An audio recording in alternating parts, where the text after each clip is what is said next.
Magandang hapon sa inyong lahat. Ito po si Herbert Curia, author-promoter ng The Bible Evangelizations.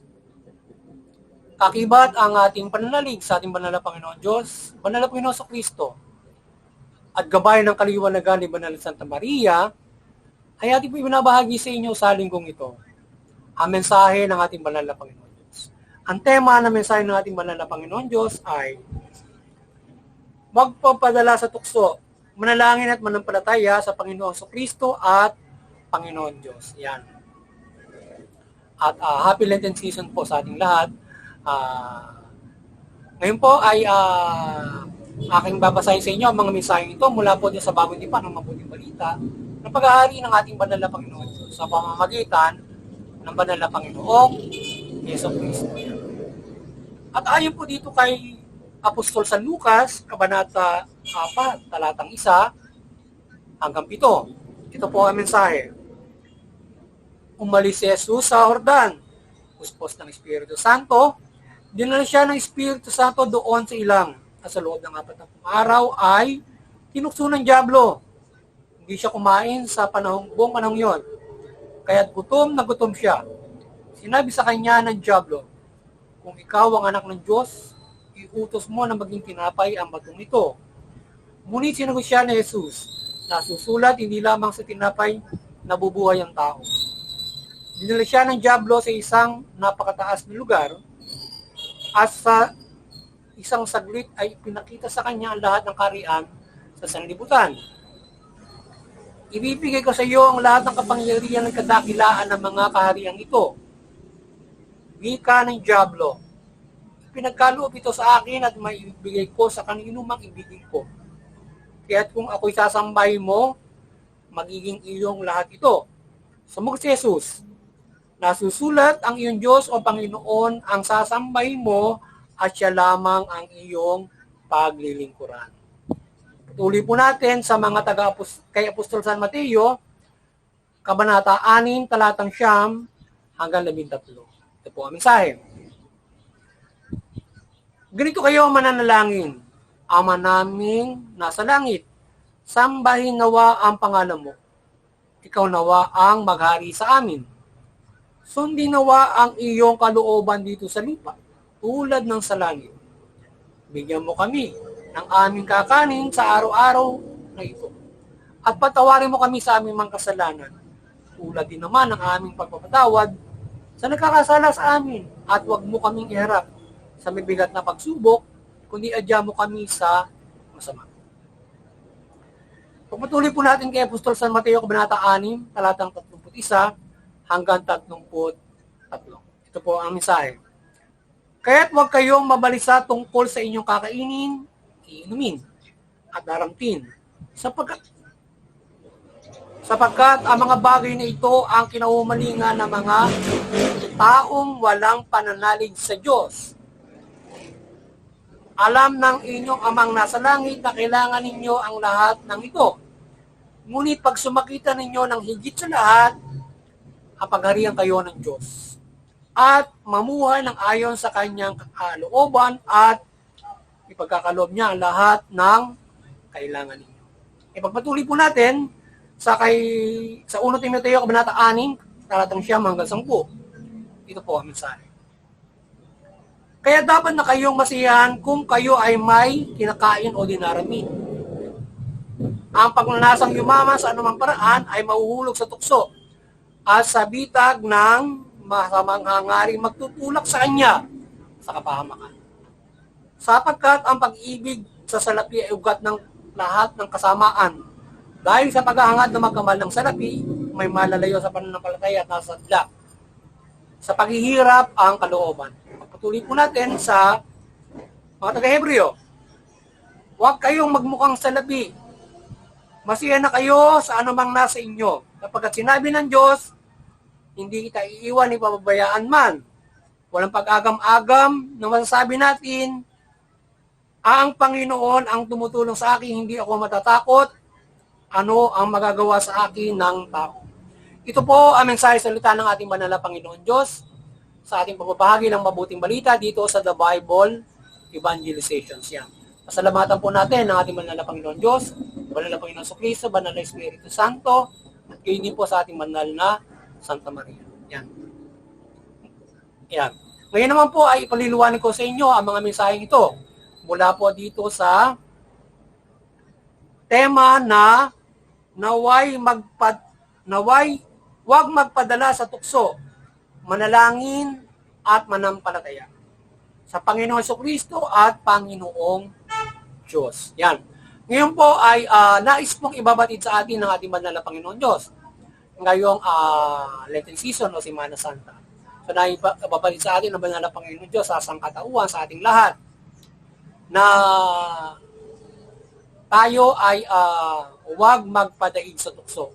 Iwasan natin ang tayo ay matalo ng tukso sa anumang paraan mula sa material na bagay o kagutuman. So tayo ay manampalataya, manalangin sa ating Panginoon Diyos mula Panginoon Jesucristo at isabuhay natin ang mabuting balita. Ang mga lahat ng aral na ito ay ating isabuhay. Kagaya nitong nangyari sa Panginoon Jesucristo nang tuksuin siya ng dyablo. So siya ay 40 araw na nagutom siya. So siya ay tinukso ng dyablo na dahil sa siya ay anak ng Diyos, tinutukso niya, gawin niya na siya ay gamitin niya yung kapangyarihan niya para gawin tinapay yung bato. At binibigyan siya ng kaharian, yaman. So ngayon ay sabi ng Panginoon Jesucristo ay ang Panginoon Diyos lamang ang ating dapat na sundin, sambahin at ang ating paglikuran. So ngayon kung tayo ay nakararanas ng kagutuman, kahirapan, ano man yung temptasyon sa atin para tayo ay kumain, temptasyon na tayo ay gumawa ng hindi mabuti para tayo kumain, yumaman, guminhawa ang buhay, ay huwag tayong padadaig sa temptasyon na yan. Para tayo ay halimbawa, ikaw ay walang-wala kang makain talaga, naghihirap ka. So ngayon ay huwag kang magnanakaw, huwag kang gagawa ng anumang uri ng pang-aagaw ng pagkain o anumang uri ng paglabag sa batas. Maski hindi paglabag sa batas para ka lamang kumain. Manluloko ka ng tao para ka lamang kumain. Or anumang uri ng paglabag sa batas na magbubunsod sa iyo ng kapahamakan. Lalong-lalo na kung nais mong guminawa ang pamumuhay mo, nais mong yumaman, na magtutulak sa iyo para ikaw ay sa anumang paraan ay magkaroon ka ng maginhawang pamumuhay, lumabag ka sa batas, ay magbubunsod sa iyo sa kapahamakan. So mapapahama ka kung lumabag ka sa batas at lalong-lalo na kung ito ay hindi ayon sa kalooban ng Panginoon Diyos. So ang paglabag sa batas hindi ayon sa kalooban ng Panginoon Diyos at iba't ibang mga kasamaan na pamamaraan para guminhawa ang buhay mo.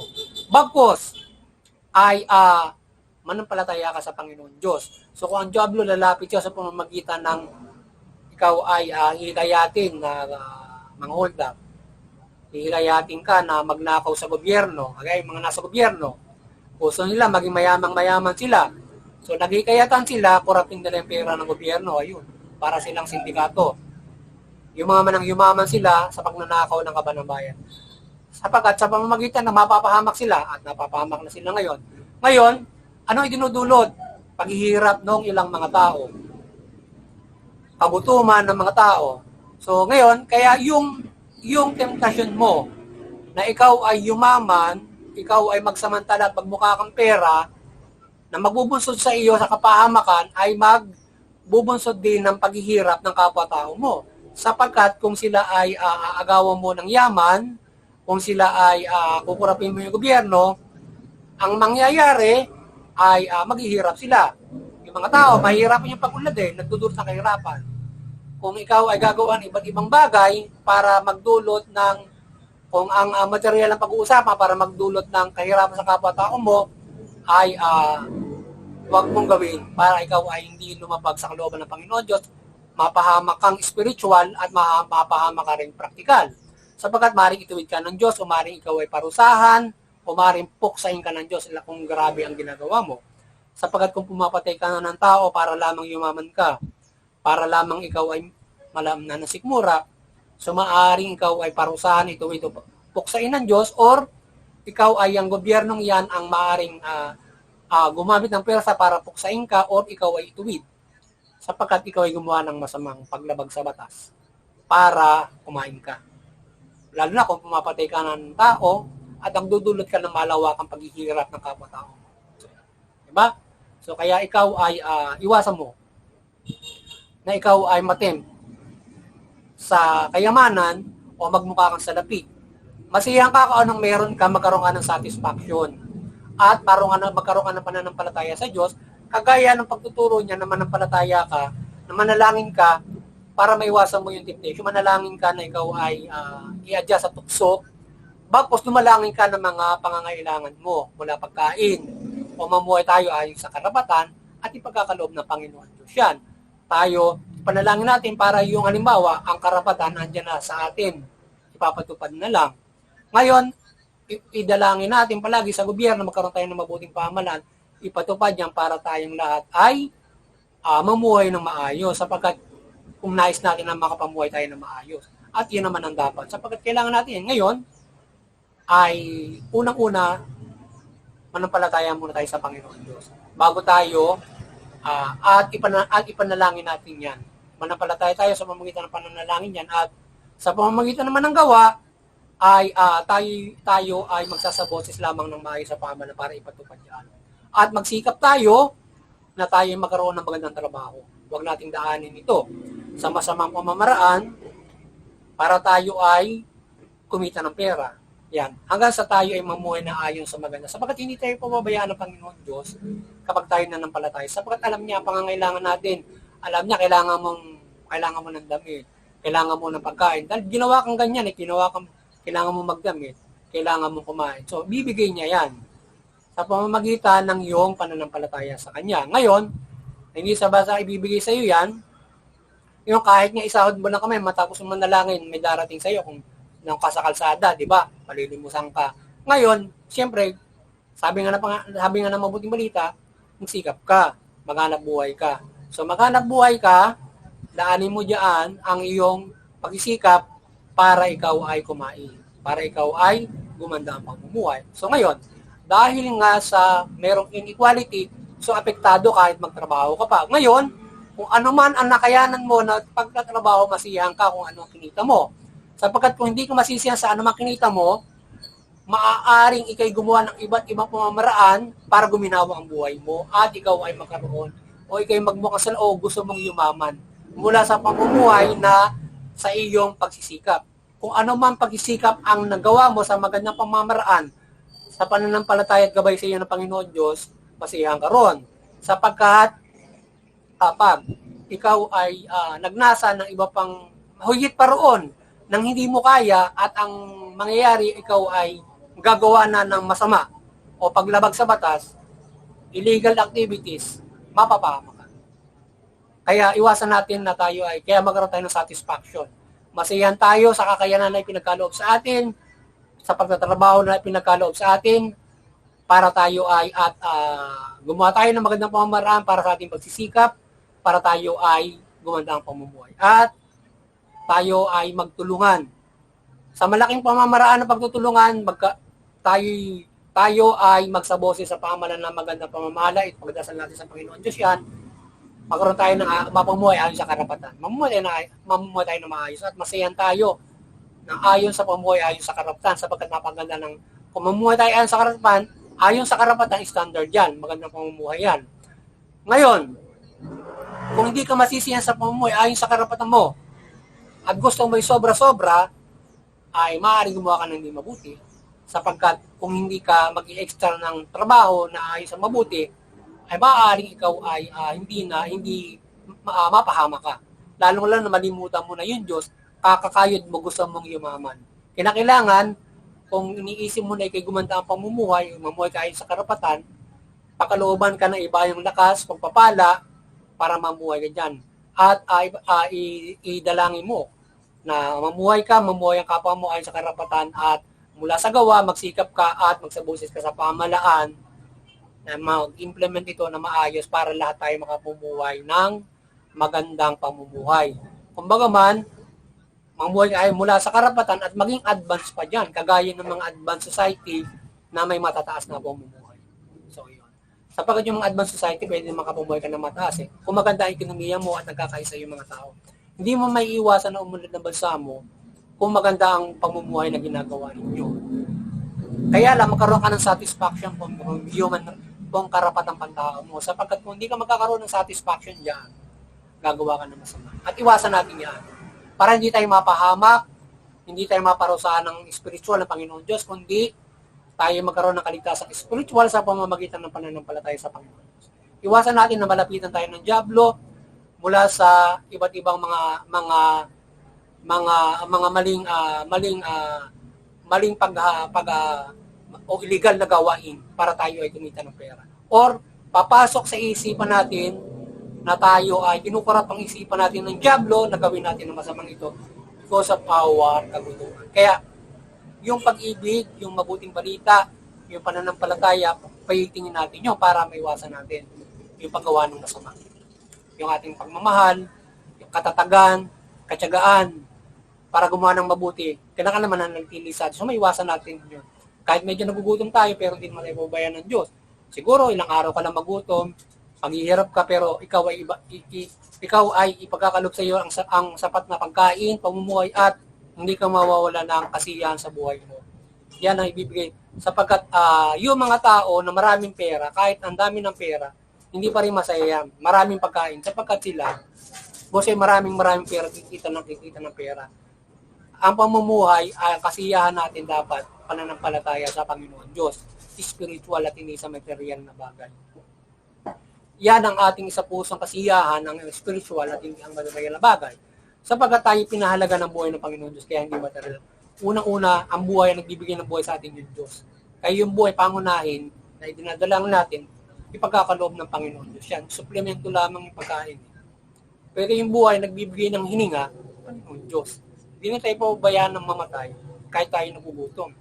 Tutulungan tayo para tayo ay mabuhay. Kagaya ng ginawa ng Panginoon, kahit 40 years ka na 40 days ka na naghihirap at hindi ka na makakain, maaaring mong malampasan yon. But, ikaw ay hindi pababayaan ng Panginoon Diyos sa kanyang pananampalataya. Hindi ka nang pababayaan na magutom pa na ganun katagal. Binigyan ka lang example ng Panginoon sa Kristo na kayong magtagal ng ganung klase ng kagutuman at hindi ka matuklo sa masama. Kung gutom na gutom ka nga, baka sabihin ng Diablo sa'yo, gagawin kitang hari dyan o mayaman,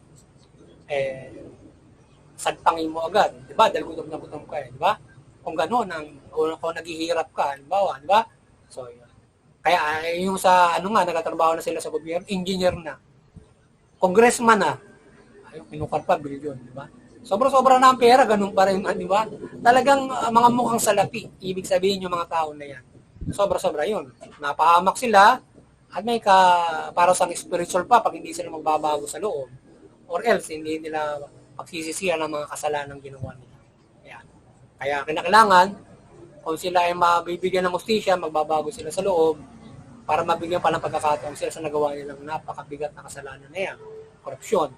Na nagdulot ng mga atrasadong pag-unlad ng mga tao, kagutuman na dapat na kung iisipin mo ibibigay sa bungangan ng gugutom ay binibili ng mamahaling kotse, marami ang pamumuhay. Di ba? Ang ilang tao, mga congressman, di ba?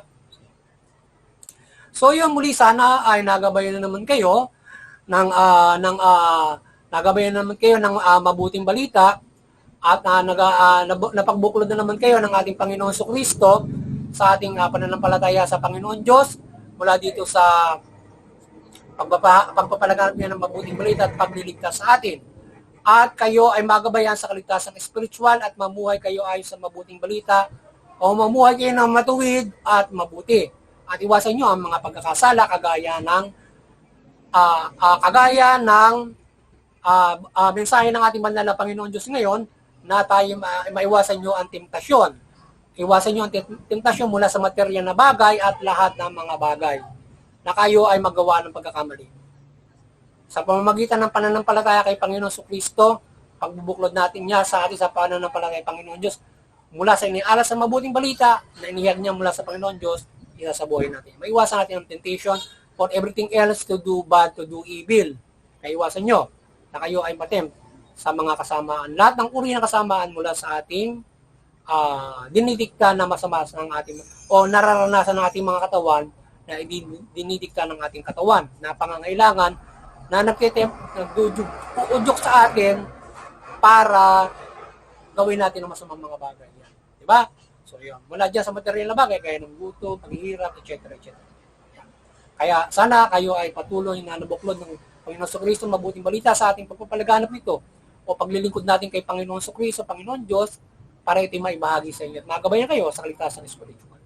At lalong-lalo na ang simbahang katoliko o ang simbahan na ito ay patuloy na mapaigting ng ating pagbabahaging ito, kagapay ang kaliwanagan ni Banal na Santa Maria at ang ating simbahan, ang mga Kristiyano ay patuloy na magpaigting ang kanilang pananampalataya at maligtas, maging kagapay sa pagliligtas ng sangkatauhan, mahikayat ng lasa magandang pamumuhay, sa pananampalataya Panginoon, sa Panginoon Kristo, mabuklo sa simbahan, at maligtas sila sa kanilang pamumuhay, ang kanilang spiritual na pamumuhay mula sa practical na pamumuhay, na mamuhay na mabuti. Yan. At doon sa CBCP, sana ay patuloy tayong maliwanagan ng Banal na Santa Maria, ng Panginoon Diyos, Panginoon Kristo, Banal na Espiritu Santo, maliwanagan tayo ni Banal na Santa Maria sa ating pamabahagi ng mabuting balita at maliwanagan ng sangkatauhan mula sa sambayan ng Pilipino o bansang Pilipinas sa ating pamabahagi ng mabuting balita. Sana patuloy tayong gabayan ng kanyang milagro at kaliwanagan. Panginoon Diyos, Panginoon sa Banal na Espiritu Santo, mula sa Banal na Santa Maria, patuloy niyang isugo at magabayan kayo ng kanyang kaliwanagan at kayo ay patuloy na mapaigting sa inyong pananampalataya kay Panginoon Kristo at Panginoon Diyos at pagsasabuhay ng mabuting balita. Yan, at maiwasan niyo ang paggawa ng kasamaan at bagkos ay mapanatili niyo ang paggawa ng mabuti at matibay na paggawa ng mabuti. Maiwasan niyo ang temptation from the lust of your body. At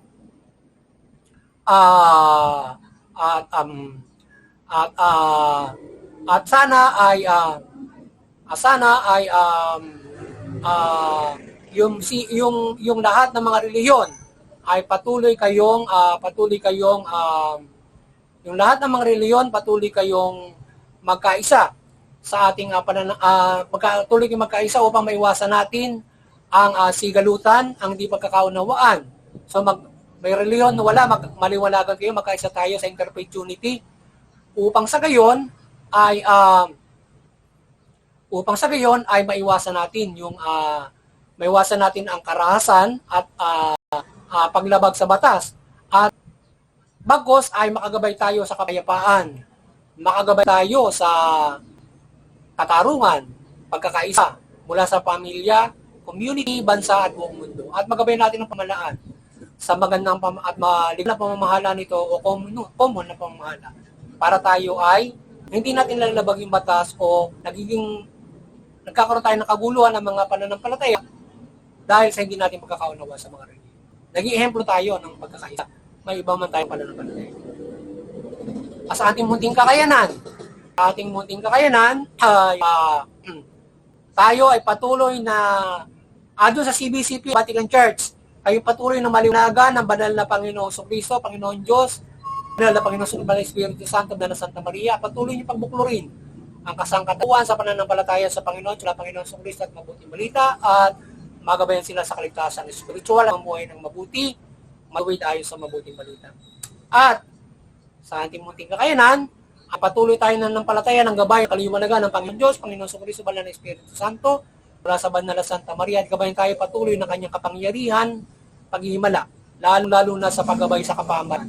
Sana gabayan tayo ng iba't iba niyang kapangyarihan mula sa kaliwanagan ni Banal na Santa Maria sa pagbabahagi natin ng mabuting balita. Mapaigting ang inyong pananampalataya, mahikayat ko kayo sa paggawa ng mabuti mula sa pananampalataya natin sa Panginoon Diyos at magayan ang mga kapamalaan sa pagpapaigting nito ng kanyang mabuting pamamahala, patas, notisya at karapatan-tanda. At ang tao may kahit natin sa mabuting pamumuhay sa pananampalataya sa Panginoon Diyos at lalong-lalo at hindi sa pagsunod sa pamahalaan. Yan. At pagkakaroon ng mabuting pamahalaan. At yung pamahalaan, mamahala kayo ng mabuting matuwid, Tugunin niyo yung karapatang pantawa at notisya sa gabay ng Panginoong Kristo at mabuting balita. At sa gayon, pakikinabang ang inyong mamamayan, makapamumuhay sila ng mapayapa, maulad ayon sa karapatan. At higit lahat ay makakanampalataya sila ng lubos sa ating na Panginoon Diyos, mula Panginoon Kristo at mabuting balita magkaroon sila ng kaligtasang spiritual. At muli, sana patuloy tayong pagpalaing, protektahan ang ating banal na Panginoon Diyos, Panginoon Kristo, Banal na Espiritu Santo, at sama-sama yung mamuyahin sa mabuting balita. Magandang po sa inyo lahat. And God light you.